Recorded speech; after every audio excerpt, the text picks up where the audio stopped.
Miaka mingi iliyopita, katika kijiji kidogo, aliishi mkulima maskini na mke wake.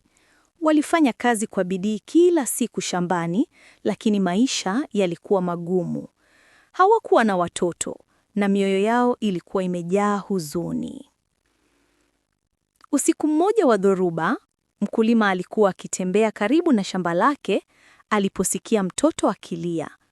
Alitazama huku na kule, akaona mtoto mdogo wa kiume amezingirwa na nguo, amelazwa karibu na shamba.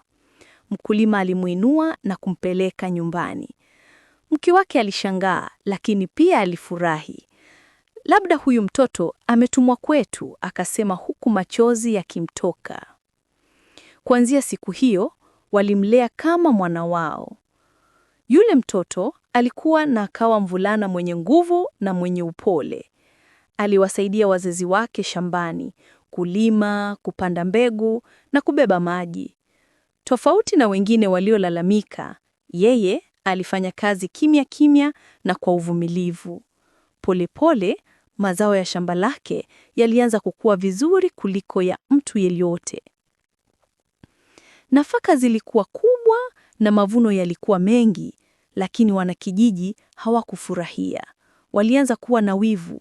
Wengine walisema lazima anatumia utapeli usioeleweka. Wengine walimkejeli na wengine kuvunja zana zake. Wengine hata walikanyaga mazao yake alipokuwa haangalii, lakini kijana huyo hakuwahi kupigana nao. Alibaki mtulivu, akaongeza bidii na aliwaheshimu watu wote. Kisha mwaka mmoja, mvua kubwa ilinyesha, mto ukafurika na mazao yote yakaharibika. Mashamba kawa matupu na watu hawakuwa na chakula. Watoto walilia kwa njaa na familia ziliketi zikiwa zimekata tamaa. Ni mtu mmoja tu aliyekuwa na chakula, na huyo mtu alikuwa yule kijana aliyekuwa ameweka nafaka zake kwenye ghala. Yule kijana angeweza kujiwekea chakula kile ale peke yake na familia yake, lakini moyo wake haukuruhusu. Hivyo, usiku wakati kijiji kikiwa kimelala, alipika chakula na kukiweka kimya kimya mlangoni kwa watu. Asubuhi, wanakijiji walishangaa kuona chakula kimewasubiri. Hawakujua ni nani aliyekuwa akiwasaidia, lakini wema wake uliwaweka hai. Hata hivyo, mchana bado watu walimdhihaki. Hawakuwahi kufikiria kuwa ni mikono yake iliyowalisha. Siku moja jioni, baada ya siku ngumu, kijana alikaa nje akiwaza, kwa nini napata chuki wakati nafanya mema? Kwa nini wema hulipwa kwa maumivu? Lakini mtu mmoja alikuwa shaona ukweli. Mzee mmoja wa kijiji, aliyekuwa dhaifu sana kulima, lakini mwenye macho makali, alikuwa amemwona kijana akibeba chakula usiku. Siku iliyofuata, wanakijiji walipokusanyika, mzee yule alisimama na kusema kwa sauti, mnamuita kijana huyu muongo na tapeli, lakini mnajua ni nani aliyekuwa akiwalisha usiku wote? Ni yeye. Bila yeye, wengi wenu msingekuwa hai.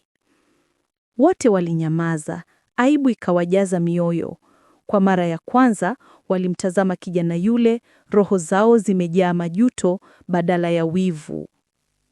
Usiku huo huo, wafanyikazi wa mfalme walifika wakiwa na muhuri wa kifalme. Walisema mfalme na malkia walipoteza mtoto wao wa kiume miaka mingi iliyopita wakati wa dhoruba. Walikuwa wamemtafuta kila mahali bila mafanikio. Sasa baada ya miaka mingi, walikuwa wamefuata dalili zilizowaleta kijijini hapo. Walipomtazama kijana, waliona alama ya kuzaliwa ambayo mwana wa kifalme angekuwa nayo. Ukweli ukadhihirika, yule mvulana mpole alikuwa mwana mfalme aliyepotea. Mfalme na malkia walifika na kumkumbatia huku wakilia kwa furaha. Wanakijiji wakapiga magoti kwa oga, wakikumbuka jinsi walivyomtendea vibaya. Mfalme aliposikia yote ambayo mwanawe alikuwa ameyapitia, alikasirika na kuagiza majeshi kuadhibu wanakijiji wote waliohusika. Lakini kijana alipiga magoti mbele ya wazazi wake na kusema, baba na mama, tafadhali msiwadhuru. Kama niliweza kuwasamehe waliponiumiza, Ninawezaje sasa kuwatia adhabu? Tuwasamehe.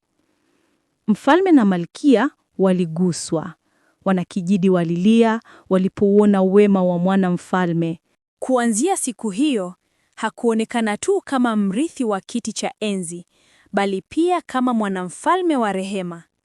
Wazazi wake, mkulima na mke wake waliomlea, waliheshimiwa na wakaishi kwa furaha katika ikulu maisha yao yote. Na hadithi yake ikawafundisha wote kwamba ukatili na wivu vinaweza kuinuka kama dhoruba, lakini daima hupita.